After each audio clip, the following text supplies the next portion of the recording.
I'm the Game Professor, and welcome to Games is Lit 101. I'm finally getting around to Transistor. Bastion, the first game developed by Supergiant Games, was the second analysis I ever did on this channel, and I really love that game. Gorgeous artwork, gorgeous music, gorgeous story. It's just an excellent, one-of-a-kind game. But of course, Supergiant Games wouldn't let it be one of a kind for long, and in 2014 they released their sophomore effort, Transistor. Transistor has all the hallmarks of a Supergiant game, at least as they had been defined by the one beloved game they had made thus far. Vibrant artwork, Darren Korb's beautiful music, the unique sense of storytelling primarily through a narrator-type figure voiced by Logan Cunningham, all that stuff. And yet, it definitely has its own identity separate from Bastion. The sci-fi setting with its relatively sterile environments, the sparse world building, the way this narrator is speaking to the protagonist, to you, in the moment rather than telling you what happened after the fact. Transistor absolutely feels like a Supergiant game, but it does not feel like Bastion. Which is good, because if it was too similar, I wouldn't have much to say about it that I didn't already say in my analysis of Bastion. Thankfully though, I do.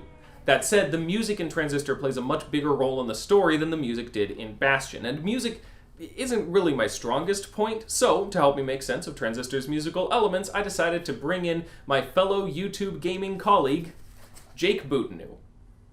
Hello? Are we filming now? Jake does video game music analysis on his own channel, links in the description, and I thought he had some great stuff to say about Bastion, so I kindly asked him to come talk about Transistor. Kindly asked is a funny way of saying killed me and downloaded me into a sword. You expect me to buy you a plane ticket? In this economy? This was cheaper. He didn't even take me as carry-on. Before we dive in, the usual spoiler warning. I'll be summarizing Transistor in full detail, and I sure won't be doing it with the same artistic grace as the game itself. So I highly recommend you experience this for yourself before watching this video. And fair warning, this game does deal with themes of suicide, so if that is a sensitive issue for you, you can watch at your own discretion. But if you're still on board, let's dive in. Transistor opens with a simple, beautiful image and a single sentence. Hey, Red. We're not gonna get away with this, are we? The player takes control of Red, a young woman who seems kind of lost following some kind of incident, and she quickly comes across a body.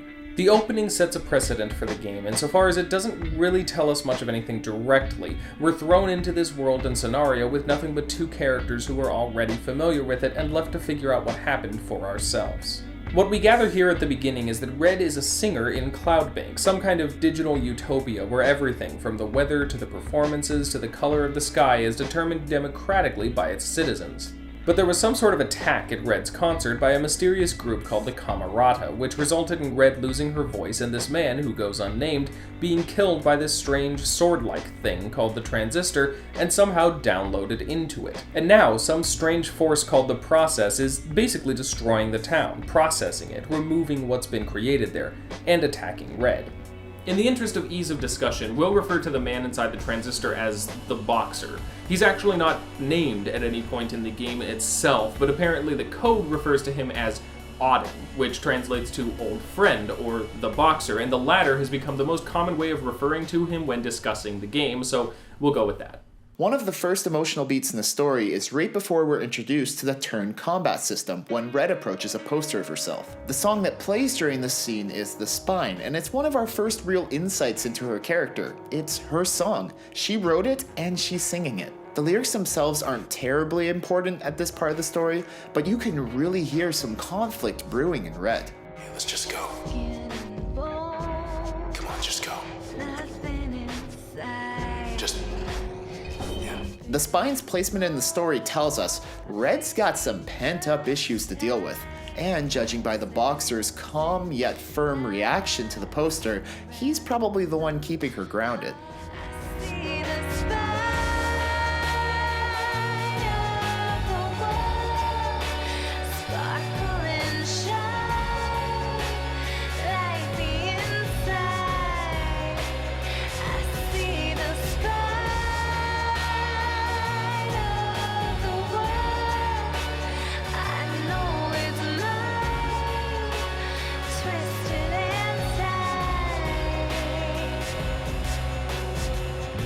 At first, the Boxer is trying to lead Red out of town, but when they have a chance to escape, Red turns back toward the theater.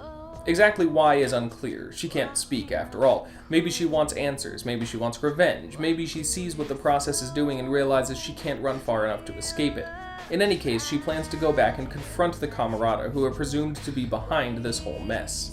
Truth be told, Transistor is kind of a weird one to summarize, because the real story here is the relationship between Red and the Boxer. All the stuff with the process and the Camerata is important, but it's more of a framing device for the game's real thematic push, which is that relationship between our two main characters.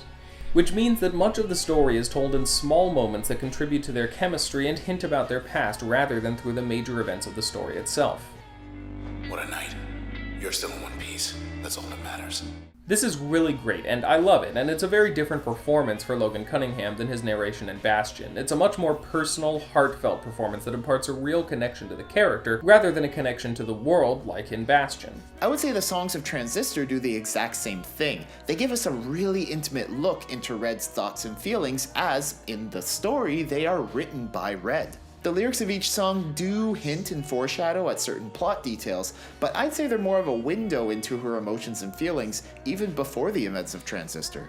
All this means it's hard for us to effectively summarize this central element of the story, so I'm gonna try a bit in here, but like I mentioned before, it's not going to be as effective as the game itself, and of course we're going to go into more detail and more depth on these characters later after this summary section. In any case, we get a lot of that development in this early portion of the game, like when Red orders a flatbread from Junction Jan's. Must be starving. Sea monsters really the only choice here. Yes. Just have to get back to your place before it gets cold. Or in that poster scene Jake talked about, when the Boxer urges Red to just look away from the poster. None of this moves the story or their relationship forward in any meaningful way, but it does establish and develop it, and I think by the end of this story, you'll understand why that's so important.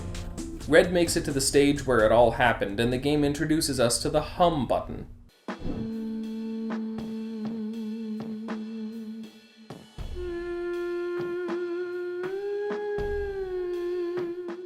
Alright, I think we should all just take a moment to appreciate this hum button. At first, I thought it was a cute idea. She's a singer, she can hum. Pretty neat. But it actually gives us a deeper insight into Red's character.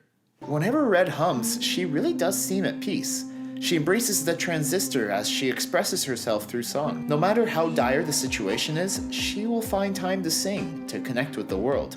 And on a technical level, it's pretty amazing for the entire soundtrack to have a musical variation in which Red is humming over top. Yeah, almost every in-game song has a hummed variation. That's a lot of time and effort spent on a feature that has barely any function over the gameplay. It's a mechanic exclusively for character development and world building. That's so cool. Supergiant Games is all about little details like this that interact with the player in subtle ways and connect them to the game, the world, and the characters in deeper ways. Similar to how the narrator's context-sensitive observations in Bastion made you feel more like you were part of the game's world and events, humming lets the player simply take a moment to appreciate the music and provide a brief moment of bonding between Red and the Transistor.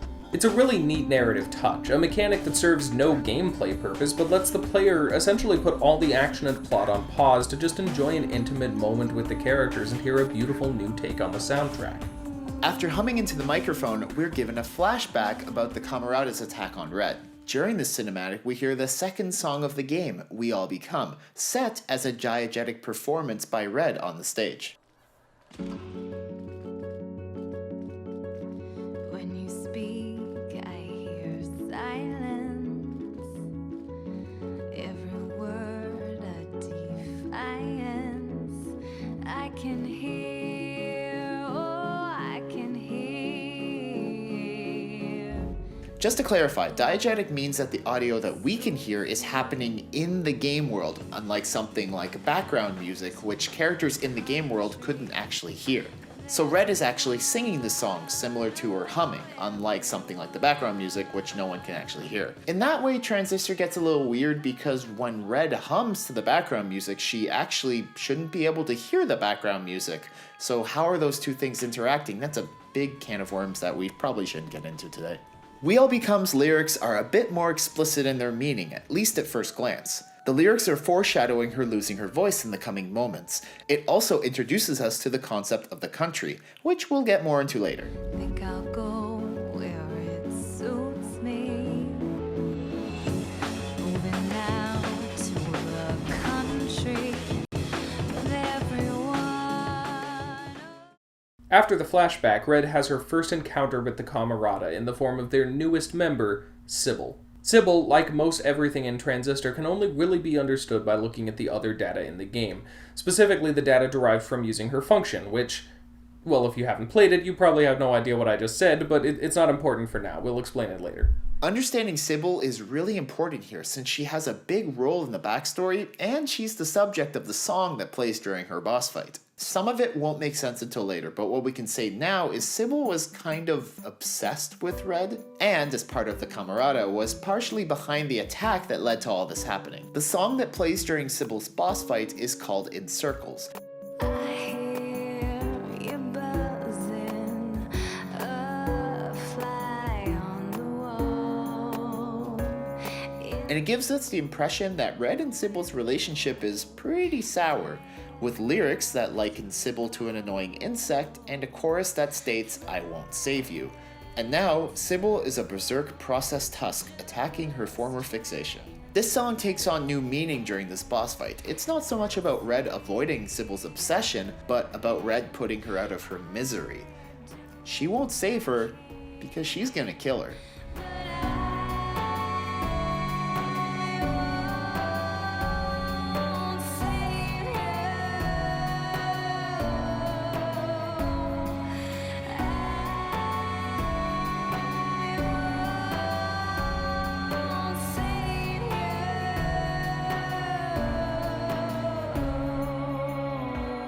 Beyond the lyrics, the song itself is pretty melancholy.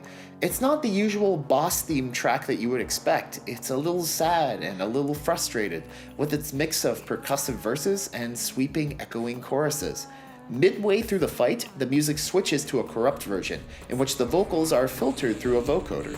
It gives it this robotic texture that really drives home that Sybil is absolutely beyond saving.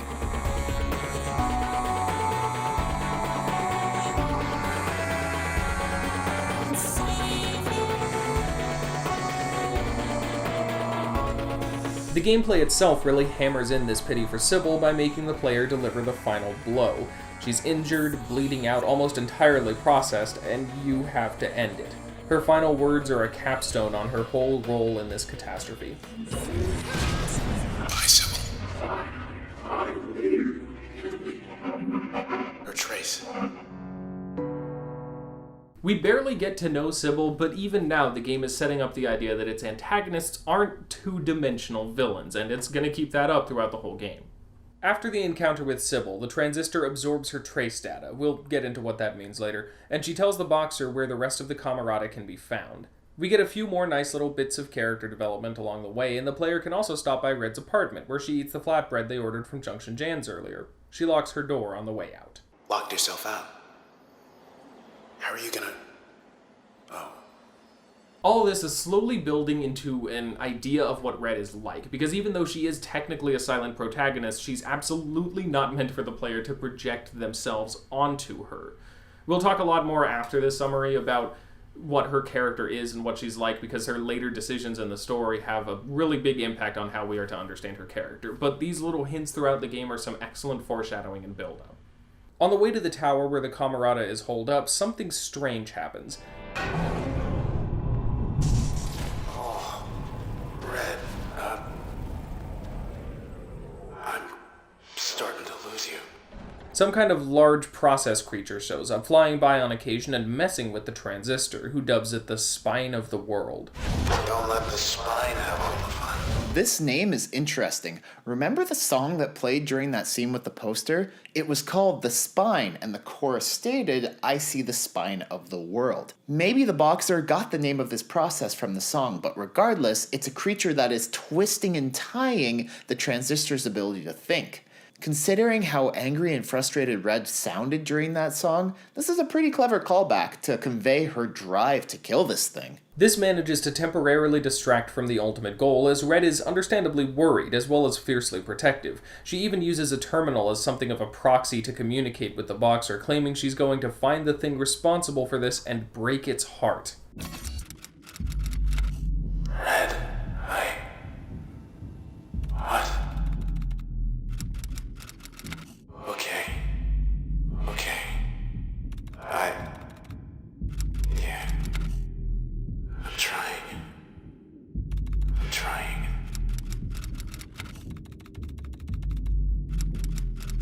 Go get him. I believe you. Which she does, quite literally.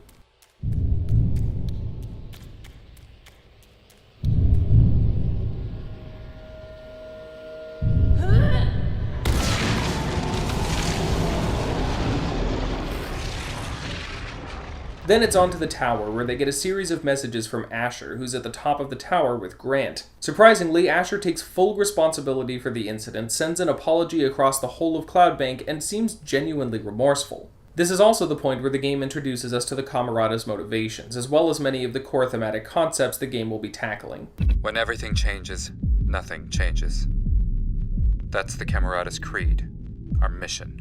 Essentially, they were hoping to change the way Cloudbank was run, because they saw the ever-changing democratic nature of the city as empty of any actual meaning. They are indeed responsible for the process, but they are not controlling it and did not intend for this to happen. Transistor plays with some pretty big ideas about the nature of choice and agency, and while this isn't the first example, it's probably the time that the story first makes its intentions on that front particularly clear. But there's a lot more to talk about in relation to this theme and the rest of the story, so you can bet we'll be coming back to these concepts later on. When Red actually gets to the top of the tower, she's surprised to find that Grant and Asher are both dead. A recording left by Asher reveals that Grant killed himself rather than face the process or the guilt of what they had unleashed upon Cloudbank, and Asher, in his grief, followed suit. Like with Sybil, the Boxer takes Asher's trace data and asks him where they can find the last member of the Camarada, Royce Brackett. This takes us back through the first area of the game, where we can see the effect the process has had on it. It's a rather sobering sequence, as we've seen what the process do, but throughout most of the game we've just been seeing them eat up places we never saw back when they were whole. We had no connection to the world. Our connection to this area is tenuous, for sure, but we do recognize it, and it's a far more striking example of what the process is doing to the city than the areas we've visited thus far. This section's effect is amplified by the soundtrack, in which we hear distorted, glitched versions of the original music tracks.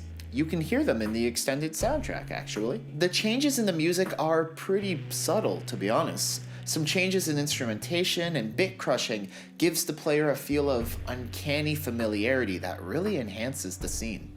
We get some more bits of character development here, as the connection between Red and the Boxer becomes more strongly evident and the world of Cloudbank continues to disappear. Red promises she'll find a way to get the Boxer out of the Transistor, the reporter who's been creating the news broadcasts sends her last report before the process gets to her, the Boxer ends up in a stupor as more spines appear, and he has a rather fatalistic suggestion for what to do when this is all over.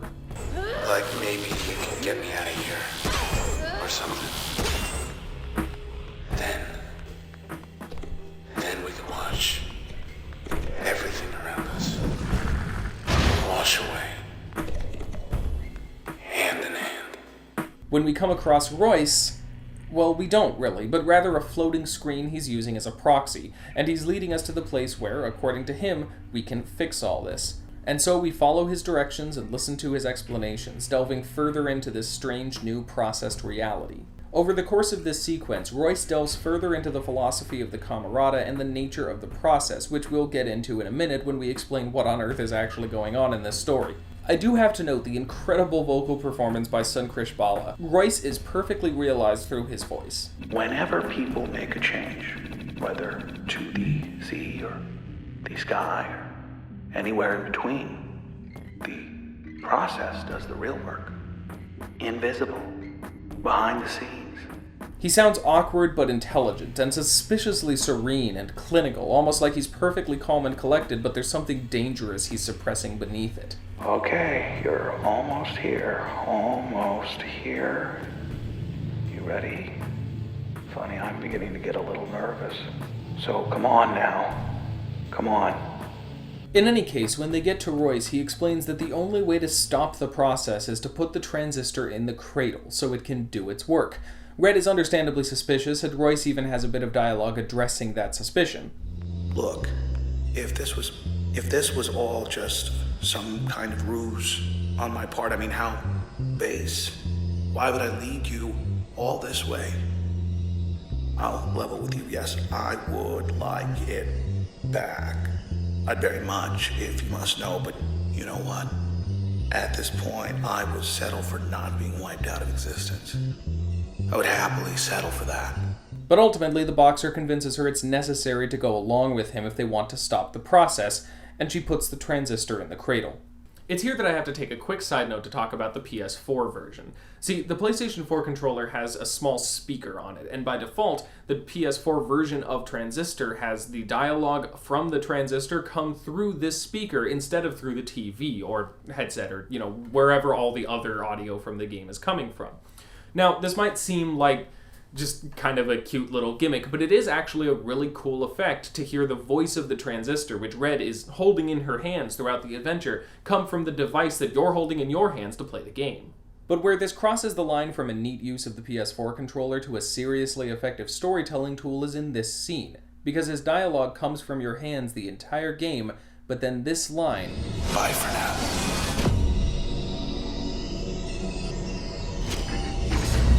But I will see you again. I will see you again. comes from the television. It's a dramatic scene in the first place, since you know you're probably walking into some kind of trap and you're unsure whether Red and the boxer will be able to be together again if she lets him go now. But with this simple touch, they made that separation heavily palpable. This one moment is why I recommend people play the PS4 version if they can, because this is just brilliant. In any case, when the transistor enters the cradle, Red and Royce find themselves in some kind of field of transistors, implied to be the inside of the transistor itself. But only one of them can leave, and Royce wants to make sure it's him. Who gets to go first? How about me? This is another great moment. Transistor's gameplay has real-time elements, but the game really is meant to be played with the turn function, which freezes time and allows Red to load up a number of functions to execute. But the game isn't truly turn-based. Red is the only one in the game who has the ability to use this turn-based format. Until now. Royce isn't the process, he's an equal, and this moment is just as shocking as the sudden shift in how the game is to be played. The music also takes a new turn for the final boss fight. Throughout the game, the music would turn into a hummed variation every time Red was planning her turn.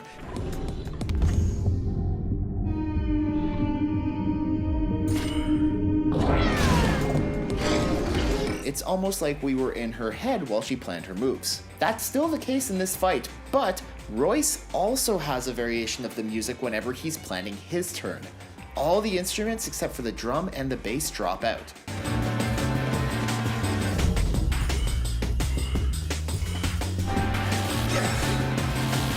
The idea of a bass representing Royce is actually introduced in the prior scene. A bass-only version of Impossible, the final boss track, can be heard while Red is walking down to the cradle and Royce is monologuing. Here's the thing. Now, if the transistor doesn't go back in its cradle, then why, you and I both, but we just won't be anything anymore in a little while. This is another clever way of representing Red and Royce as equals in this fight, by giving Royce the same musical treatment that Red's been getting the whole game. Ultimately, Red defeats Royce. Impossible. No, it can't. It can't be.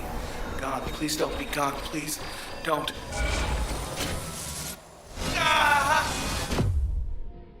Now, back in Cloudbank, control of the process has been returned to the wielder of the transistor, and Red is capable of restoring all that was lost.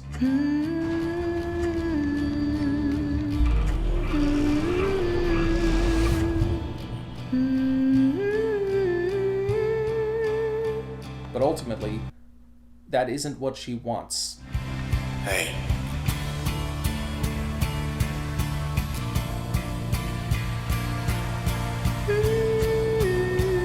Oh.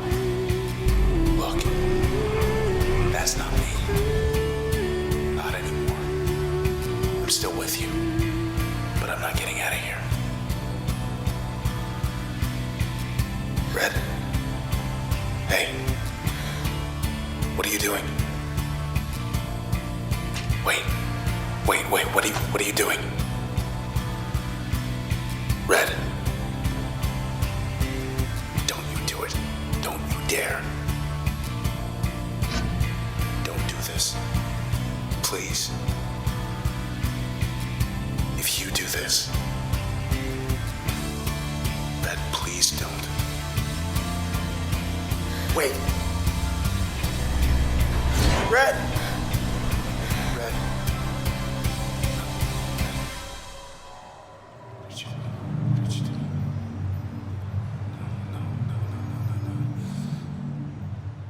No, Red, no. As the credits end, we see Red standing with the boxer in a field reminiscent of the country as they exchange a simple greeting. Hi. Hey.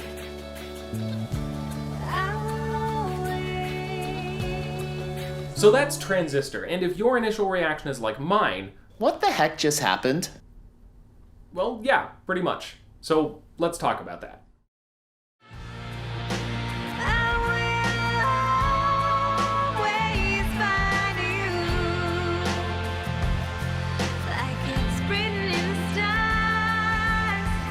I'm going to start this section off, as I often do, with a reminder that this show is not about theories, nor is it about explaining it in all caps.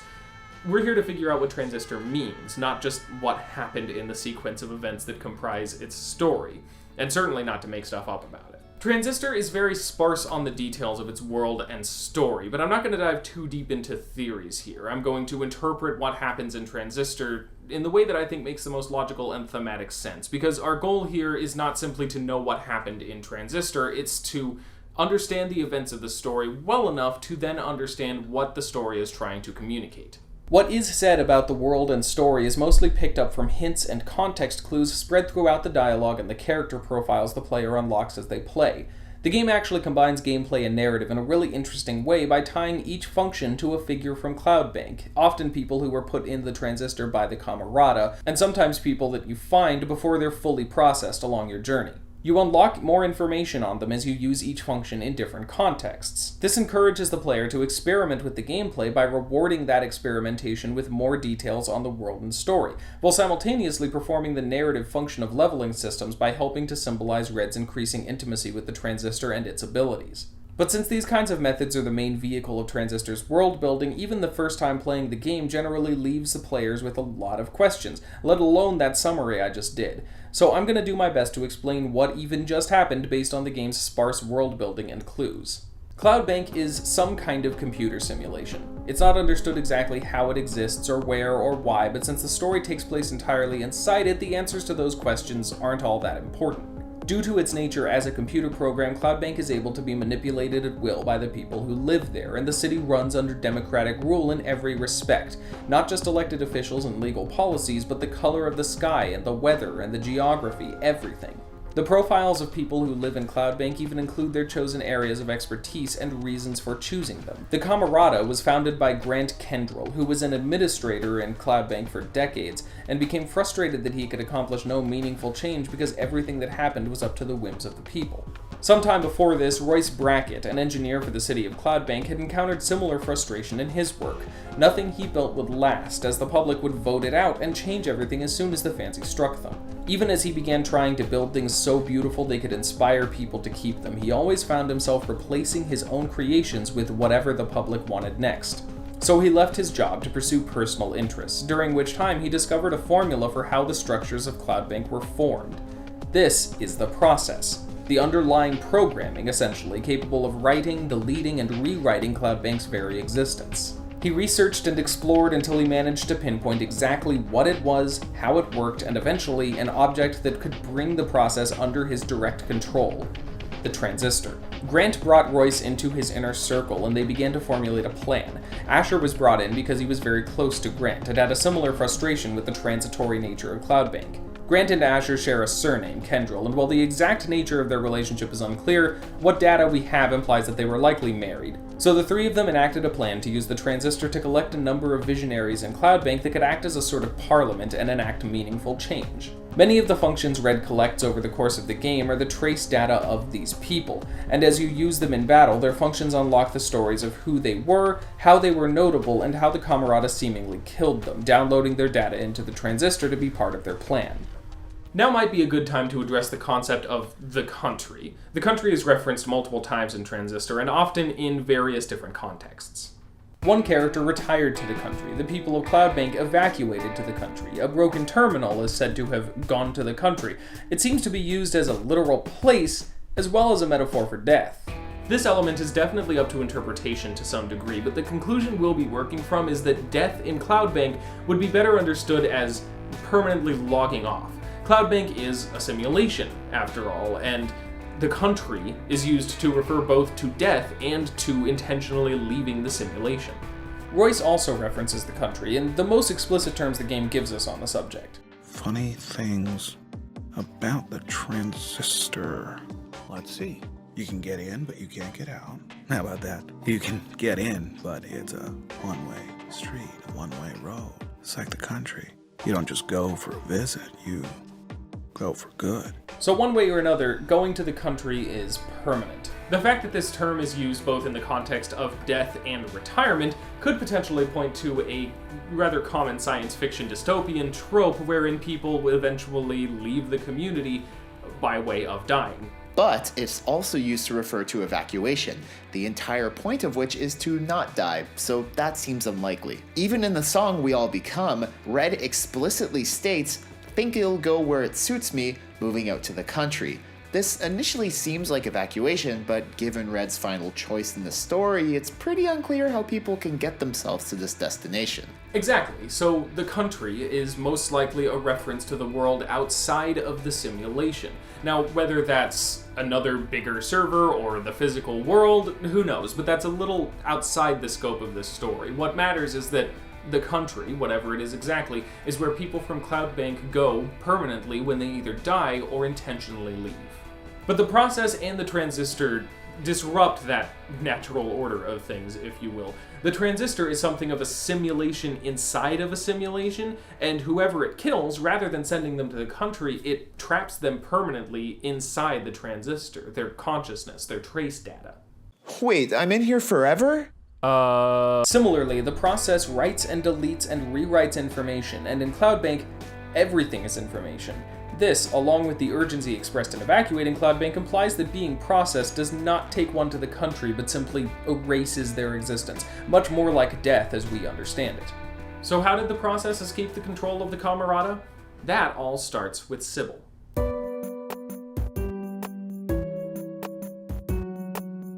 Sybil is described as the eyes and ears of the Camerata. She was a socialite who organized events and such in Cloudbank, and she used her social influence to help the Camerata identify and capture people that would aid their cause. So it's understandable that Sybil took notice of Red. But over time, Sybil's interest in Red turned into more of an obsession, even unrequited love.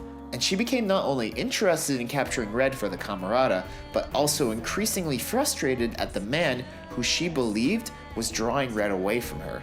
Going back to In Circles, it's really a song about Red's disgust and pity for Sybil. The lyrics speak about this obsession.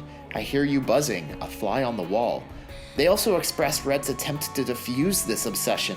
I see you hurting, I do what I can. And most importantly, Red's refusal to give in to Sybil, the powerful chorus of the song. Red saw Sybil as a pest, an annoyance. She felt a certain degree of pity for Sybil, but didn't really want much to do with her. So in Sybil's jealousy, when she arranged for the Camerata to take Red, she intentionally deceived them into thinking she would be alone. Instead, the boxer, Red's bodyguard and lover, was there too. Sybil was hoping they would have to kill him, but things didn't go exactly to plan. Exactly how the altercation went is foggy, since all we have is this brief animated sequence, but one way or another, the boxer ended up killed by the Transistor and downloaded into it, while Red was partially downloaded, specifically the data that included her voice, and ownership of the Transistor transferred to her. This disrupted the Transistor's purpose, to control the process, and the process was set completely free to act the only way it knew how with no direction, to process everything in sight. This is, of course, where the story picks up, so we know what the following events are. All that's left is to interpret the third act in this light. By the end of the game, all of Cloudbank has either been processed or evacuated, and Red and Royce are literally the only people left. Nonetheless, Royce wants the Transistor because it represents the ability to control the entirety of Cloudbank. While the details of how the Transistor and Cradle work are fuzzy, the idea seems to be to return the Transistor to its rightful place so control over the process can be reestablished and ownership can be reassigned. But the way this happens is by a show of superiority. Either Royce or Red will win control of the Transistor, and whoever loses will remain trapped in it along with everyone else it's killed and downloaded. When Red prevails, she now controls the process, and she's able to reshape Cloudbank as she sees fit. But it's an empty shell. No one lives there, no one exists to enjoy or alter it except her. So rather than preside as a god over a dead world, she takes her own life with the Transistor, permanently trapping herself inside it with the person she loves. We also see that she gets her voice back, which makes sense since the Transistor downloaded that part of her into it at the beginning of the story. So hopefully now the story makes a little more sense, which means it's time to talk about what it all means. Transistor is a story about the nature of choice and how it's defined by circumstance and permanence. So let's talk about how that all works.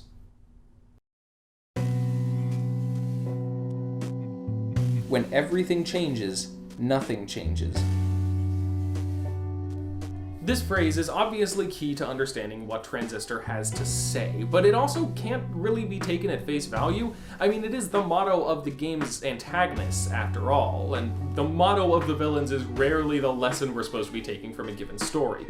But Transistor was also pretty clear that the Camerata were not quite so simple as being evil evildoers, so there's also definitely doubt as to whether this idea is necessarily bad.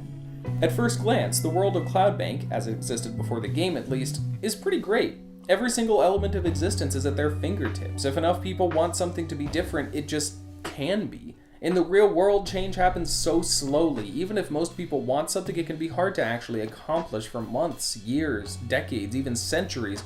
But Cloudbank allows that change to happen immediately at the whim of the people. That's pretty awesome. But Transistor is a work of dystopian fiction, which means that one way or another, the game itself takes issue with the philosophy behind Cloudbank. There's something here that changes the human experience in such a drastic way that the game itself believes Cloudbank to be a bad idea. And the Camerata caught on to the reasons why this is with each of their frustrations. As an administrator, Grant was charged with maintaining order and creating policy for Cloudbank.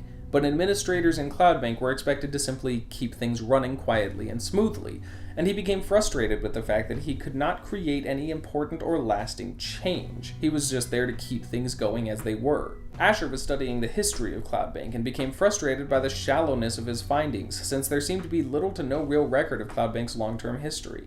Royce tried to create great things, but was frustrated to find that nothing in Cloudbank was great enough to withstand the constantly shifting will of the people. This town, it changes shape all the time, right? Bridges, parks, highways rising and falling. Rising and falling at the people's whim with the changing of the seasons. Even the seasons, they're just whim. I guess I grew weary of it after a while. Sybil is a bit of an outlier in that her frustration didn't relate directly to Cloudbank, but it was rather a symptom of the entitlement it produced. In Cloudbank, everything could be changed, but she could not change Red's lack of affection for her. In all of these, we see legitimate problems with a culture and society that can be so easily changed, where nothing is permanent, immutable, or unavoidable. When everything can be changed so easily, nothing is truly of significance. Everything is subject to change, everyone changes the world to suit their whims, and they never find themselves in any situations outside of their control. And this is an important element of Transistor's story to consider. The Camerata isn't just a shady cabal trying to control Cloudbank from the shadows. They certainly are that, and they absolutely went way too far in what they were doing. But the game does want us to think about the circumstances and beliefs that led them to do what they did. The Camerata is responsible for the destruction, or perhaps more accurately the deletion, of Cloudbank. But that isn't what they were trying to accomplish. They weren't even trying to control it, or they wouldn't have bothered gathering influential people in the Transistor. They just wanted Cloudbank to work differently. So if Cloudbank is anything to go by, there is some legitimacy in what the Camerata is trying to accomplish. Or rather, there's legitimacy in the problem they see. The issue with how they decided to go about it relates to the fact that they Rather than making choices for themselves and trying to influence Cloudbank, they simply took choice away from everyone else there. Transistor's commentary on choice ultimately doesn't manifest in the actions of the Camarada or any decision made by the people of Cloudbank, but rather in a single decision made by a single person for that single person. Let's talk about Red. Step out beyond the edge and start the motion. Look out below. I know there's no decision, just collision. It's all arranged. Hopefully by now you can see what I meant when I said that the story is ultimately less about the plot and more about Red and her relationship with the boxer. The events of Transistor are less about a series of interesting events than they are about defining and redefining how Red relates to the boxer, as well as her own sense of agency and wholeness. Red was a singer in Cloudbank, and she wrote provocative music that spoke to Cloudbank's social climate and the issues the city was facing. A few years into her wildly successful career, a fight broke out at one of her concerts, and some labeled her an instigator and provocateur. This was the first time she realized the effect her music had on people, and the realization hit her so hard, she retreated from the spotlight to work on some new content in relative privacy. The effect this realization had on Red speaks to the nature of Cloudbank and the frustration of the Camarada. In a world where everything is transient and changes constantly based on the whims of the people, the idea that any one person could have such a profound effect on what those whims are could be an understandably frightening thought. The ability to cause meaningful change scared Red. She hadn't expected it, and she didn't know what to do with the fact that she had this kind of power. Not just power as part of the collective to change the ever-shifting landscape of Cloudbank, but real power over the lives of other people.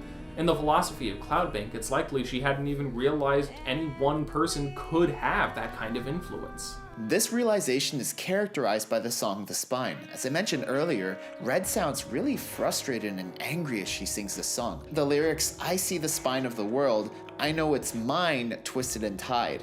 This is Red struggling with the fact that she has so much power over Cloudbank. She is the spine holding up Cloudbank. And since she's terrified of misusing this power, it's twisted and tied. But it's obvious that Red doesn't want to abuse this power, and her tone of voice suggests that she would help the people of Cloudbank. What Red has done, essentially, is use art to move people to action. Cloudbank is all about people changing the world around them, unlimited power over the world. Red's creation, her music, her actions never truly changed anything, and when they do, she responds in fear. Change, real, actual change, can be scary. The power of Red's music is shown to transcend the boundaries of simple entertainment. What she does has power and influence and meaning, and the game even uses the process to illustrate this fact. We read through Royce's notes on the limiters that the process is gathering data on what it processes and applying what it learns to itself. And we see that in the way that new types of process are increasingly centered around life. At first they seem rather alien in design, but over time they take form as a dog, a chicken, eventually even a man.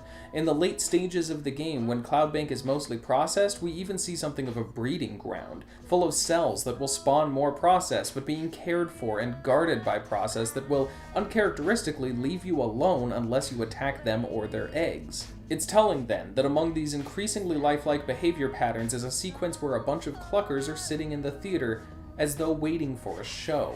This scene has the corrupted version of In Circles playing, and states the cluckers are listening, and if Red hums, they respond.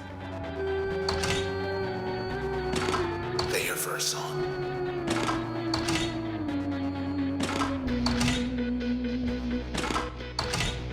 This shows us that the process have also taken on the human quality of responding to music. Just as the population of Cloudbank connected with Red's music and ideas, the process are connecting with Red's music and potentially her ideals. After all, they aren't attacking her in this scene, despite her being very outnumbered. All this emphasizes the power Red holds, and she knows it. Red isn't particularly receptive to the idea of being powerless. Red may have had trouble with the idea of having power over the whole of Cloudbank, but as far as her own personal agency goes, she's rather used to having a lot of power over her circumstance and choices. When the boxer is trapped in the transistor, her stated goal is to get him out of it, to restore him somehow. But that's not possible. In a world where everything is malleable, Red has now come across a situation that cannot be changed, cannot be fixed just because she wants it to be. And this is where the crux of Transistor's commentary on choice comes into focus. The game is essentially asking why choice matters, and how power over a given situation affects the meaning of the choices made. Red's final decision is her answer to these questions. Which means we do have to address a potential issue here: the framing of this act as suicide. Transistor is ultimately a love story with a tragic backdrop, and especially considering the framing of this choice as an ultimate display of agency and meaningful choice, it would be easy to misconstrue its intent as glorifying suicide, when in fact, it doesn't mean to.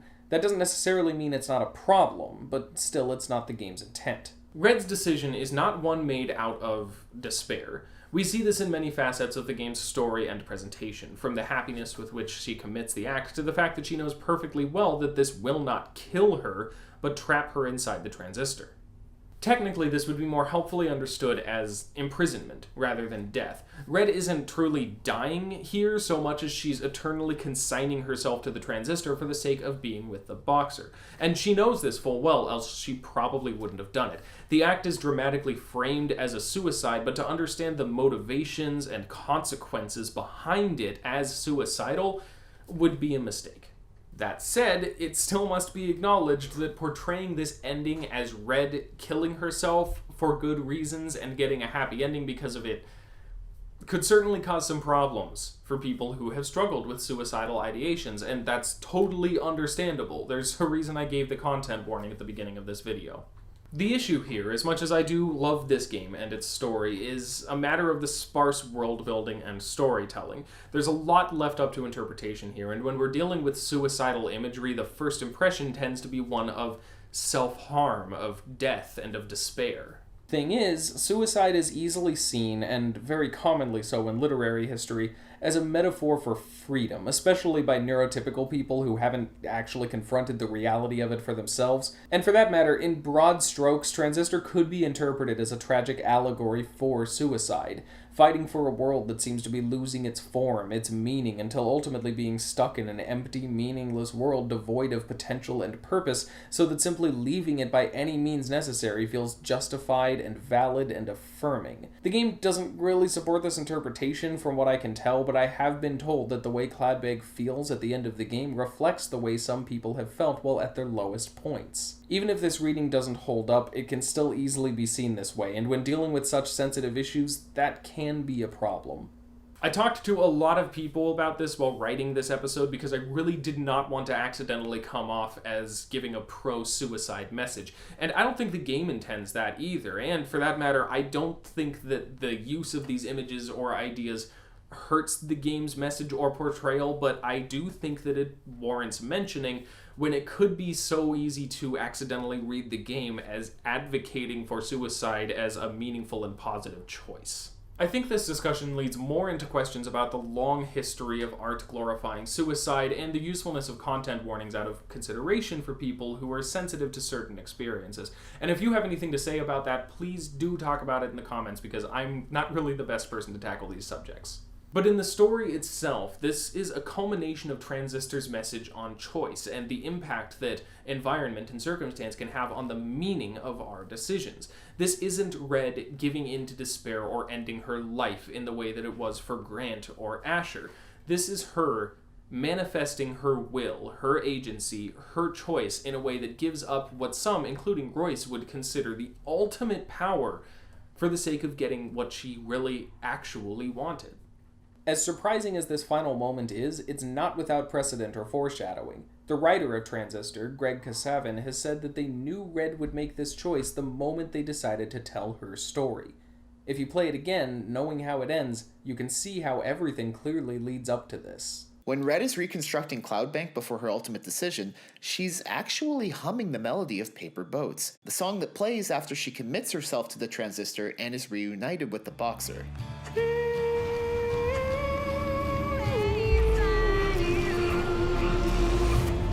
Start. Head back to your place in high rise.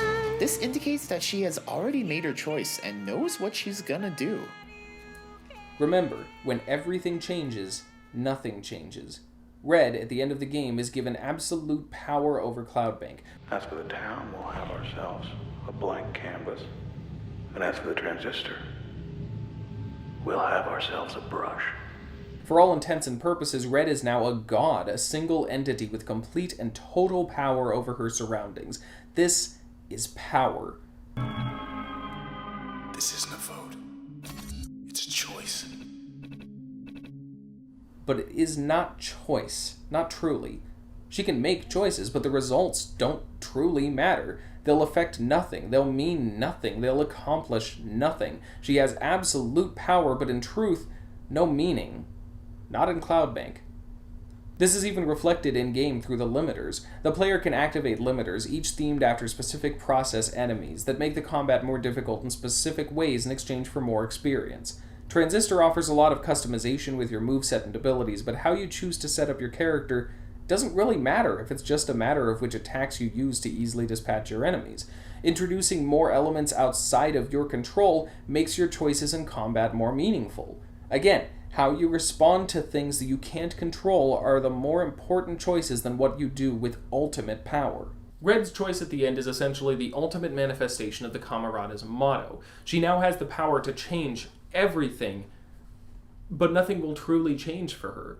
She'll still be alone. She still won't have her voice. Cloudbank will still be dead and empty, and she still won't be with the boxer. These are all things that this ultimate power can't change for her, and they're all the only things that she actually cares about. So she rejects that power in order to gain what really matters to her. It's notable that this isn't choosing love over power or at the expense of the rest of her life. It's a common trope in romance for the woman to give up her own life and all the things she had going for her to be with a man, and that's a kind of a problem, but regardless of how ubiquitous an idea that is, that ending wouldn't suit Red. Transistor isn't about how much we would sacrifice for love or anything like that. It's about how our choices are given meaning by the circumstances outside of our control that drive us to make them. So this isn't about just being with the boxer at all costs. It's also about self-actualization, and Red's voice illustrates this point pretty well. As an artist, self-expression is very important to Red, and as a singer, her voice is the main form of expression she uses. And she's lost that, specifically to the Transistor. The same thing that took the boxer from her took her voice as well, and reuniting with him also means reuniting with her voice, literally becoming whole again. This isn't about her just being with someone she loves, it's about her regaining her sense of self. Even the lyrics of We All Become goes from losing her voice to moving to the country. It's not about her losing the boxer and then moving to the country. Her voice is a critical part of her identity, both externally and internally. It's about self-actualization as much or more than it's about romance, because this isn't about any one issue, it's about the nature of choice and the meaning of choice itself. According to Transistor, meaning and change aren't found in choices made without consequence. They're not made from a position of absolute power. Real change happens in response to unchangeable circumstance. Real, meaningful change happens when you have to give something up to get what you want. And thus, Red's choice here is one of the game's few expressions of actual agency, an act made not in carelessness or desperation or despair, but in response to the one thing she could not change, a decision to choose love and self-actualization over complete, meaningless control. This is what Transistor is about, the way our choices are granted meaning not by the power we have to make them, but the choices we make when that power is limited. And we are sending smoke signals, keep pretending